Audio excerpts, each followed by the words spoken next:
This program contains true stories of rescues. All of the 911 calls you will hear are real. Whenever possible, the actual people involved have helped us reconstruct the events as they happened.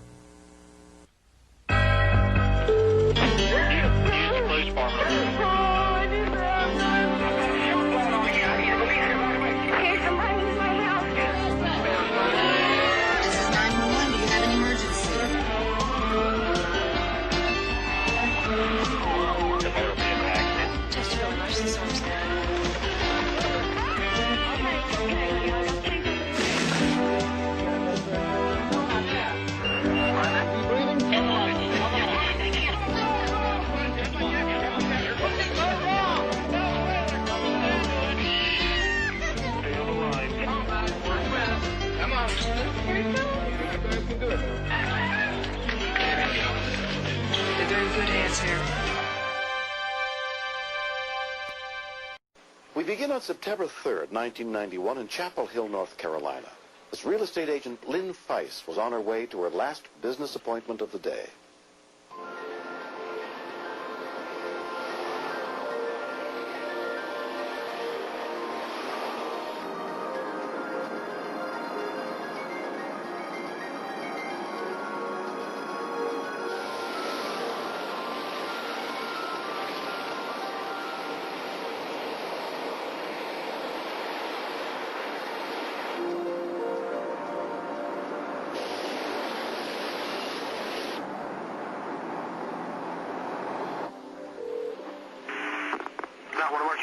Yes, I'd like to report a car, please.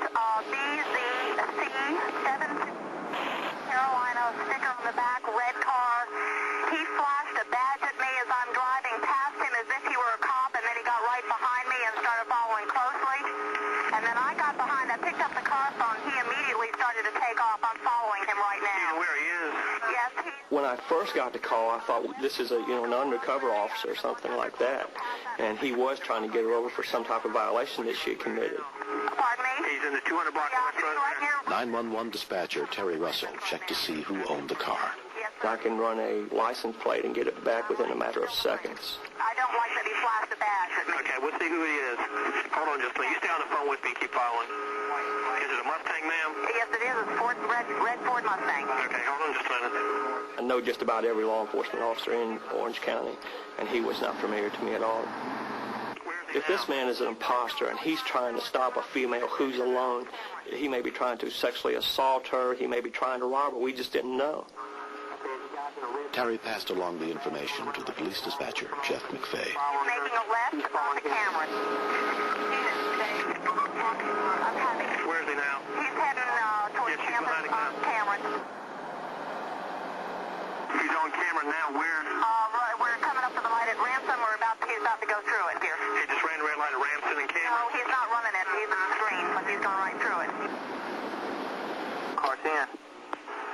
Dispatcher McVeigh notified units in the area. Have a subject public. There was serious danger for her. I got a general idea of where she was. I sent the officer to that area. Where is he now? He is turning right onto Pittsburgh, but he did the signal. He obviously doesn't want me to know where he's going. Right on Pittsburgh now, Jeff? He knows I'm following him. He doesn't like it.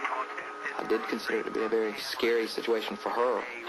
When you're sitting in that chair, it's like I can't get him there fast enough. I wish I could reach right through the phone and help her, but I can't. Can you stay behind him? I'm staying right with him. He's now headed for the hospital. He's taking me off the route here. She knew where she was going. She knew the road she was turning on. That made my job that much easier. She's coming up on the light. My ideal call is this call. And he's in the right-hand lane. He's going to have to go straight across to, down, what is it, Manning Drive.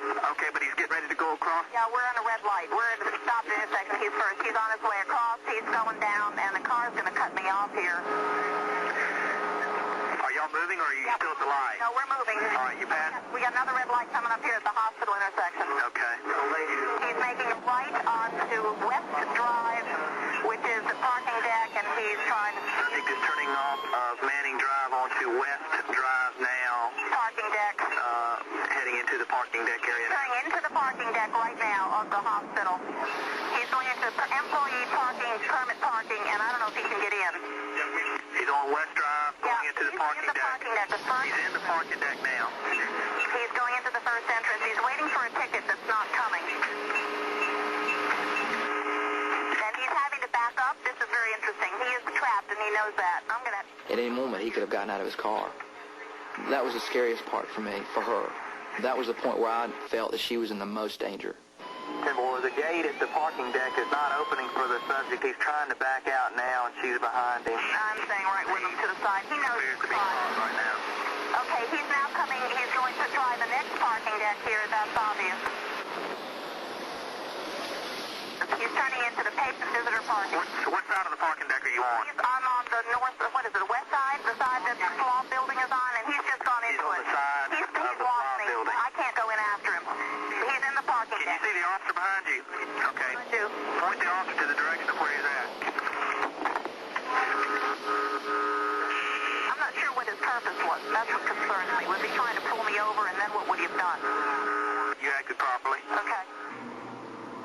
The first help to arrive was Chapel Hill police officer Robert Carton. I got into the garage, started searching for the red Mustang. I just didn't know which way he went. There's a couple ways you can go, and I started just going around and around and around. I sort of thought that maybe he went through the parking deck and went out one of the other exits. What color hair did he have? He's a blonde. Blonde-headed? Yeah. Did he have a beard or a mustache or anything? I didn't pay that close attention because I was following him the back most of the way. 10. He's blonde-headed, and he possibly had on a striped shirt, something like an Izod shirt, possibly. Well, make sure she stands by.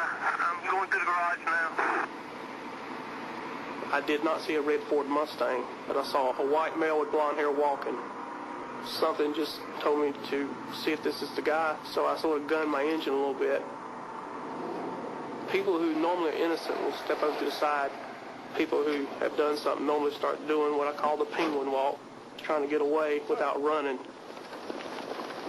Sir, were you driving a red Ford Mustang? No. I said, what are you doing up here then? He said, I'm out here taking a walk. If you're taking a walk... I said, well, why do you have a Ford key in your hand? And in his hand, he had a set of Ford keys.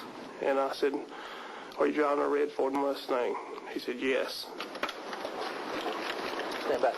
He let me search the car.